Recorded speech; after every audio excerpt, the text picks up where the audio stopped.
I'm totally buying this. Isn't it really expensive? I don't care, I'm getting it. Ha! April Fools, idiots. He would never do that. Welcome to Geek versus Geek, where our faithful tech writers spout off about all things tech.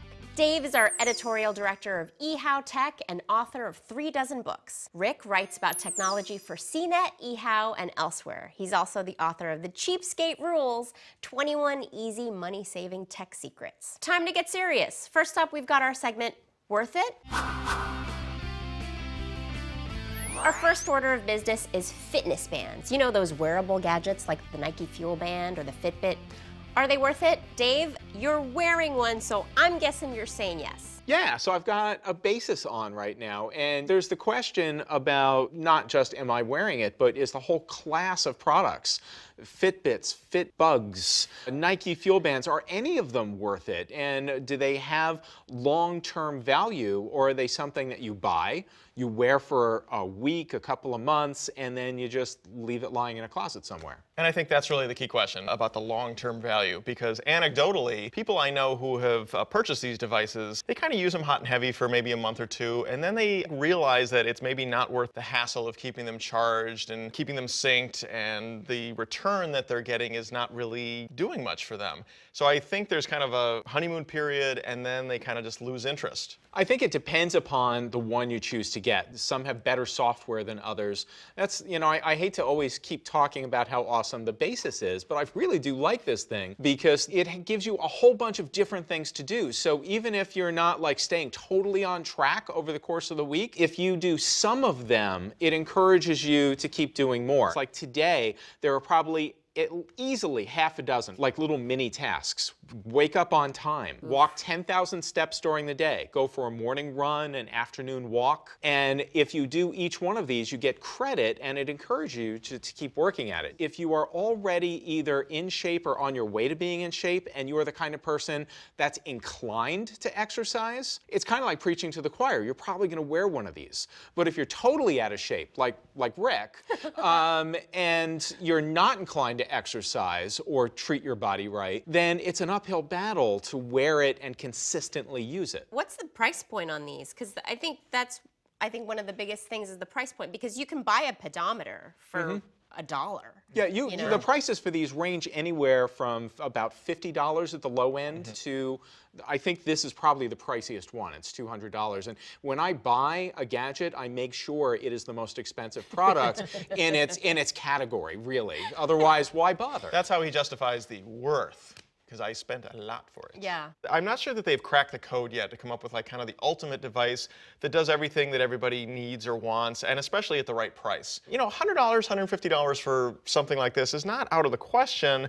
I just think the return you're getting on it is not maybe worth it.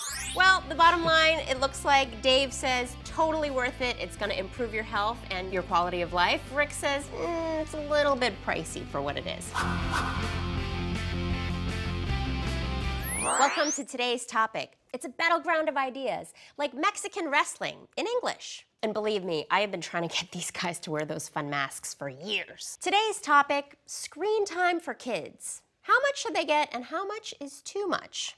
Rick, do you want to start? Now, this is a topic that's kind of near and dear to my heart because I'm constantly grappling with the idea of how much screen time is too much for my kids. My daughter is 14, my son is 11, and they are on screens, it seems like 24/7. That's like the prime age for screen time. Yeah, but even younger kids as well. And between the computer and the tablet and the phone and the iPod and the television, of course, there's just a non-stop deluge of screens everywhere they go.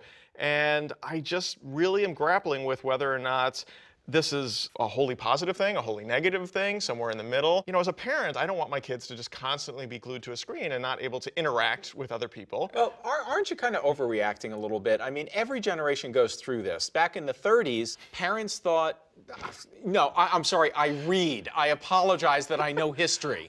Back in the 1930s, parents were freaking out about comic books, that comic books were evil, and that's what led to the comic book code and that sort of thing. And then in the 50s and the 60s, it was television, and then rock and roll music was evil. And now, these days, it's just, oh, the second screen. My iPad is going to ruin my children forever. When I was a kid, I watched way too much TV. I would come home from school, turn on the TV, and I would watch it until my parents dragged my limp, lifeless body to bed at, 9 o'clock at night. Saturday, all day.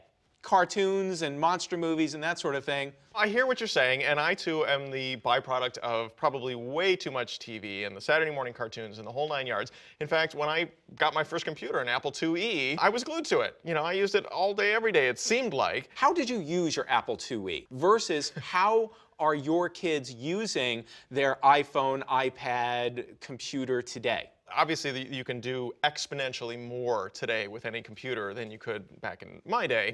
In between things like Minecraft and Candy Crush and the internet and YouTube and all of that goes with it, there's so many more pulls, I think, towards the screens than there were where, you were just writing a little ASCII code to make, a sentence appear from top to bottom of the screen. And again, I don't presume to have the answer to this. I just know that it's a concern for me, and not just for me, but for a lot of parents. And I wonder, is this excess of screen time to the detriment of their development and especially their social skills? Because if they're constantly texting each other and they're constantly focusing on the computer, then they're not interacting with each other. Well, I think I'm ready to declare a winner this week, and this week it is Dave. Yes, Dave wins this one because it's true. Every generation has griped about too many comic books, too much TV. I was raised on the Thundercats and Saturday morning cartoons all the way to Carol Burnett show, and I turned out great. Hey, remember Gilligan's Island? Those guys had everything. Where did all that stuff come from? If we were really trapped on an island, you'd probably be able to have just one thing. And that is the concept behind our segment, Desert Island Tech, where Dave and Rick pick their one essential gadget that they want to be trapped on the island with. So Rick, let's start with you. What I'm going to bring with me is the jumper card, which is a little battery pack that can power a variety of mobile devices. So this little fold-out arm has 3 different types of connectors: Apple 30-pin, Apple Lightning, and micro USB. So it is platform agnostic. It's got a built-in rechargeable battery. Now this is not going to top off your phone. It's really more for emergency power, like if you just need to make one rescue call to try to get off the island. It itself recharges via USB. Wow. And it even has, for all your nighttime island emergencies, a built-in little flashlight.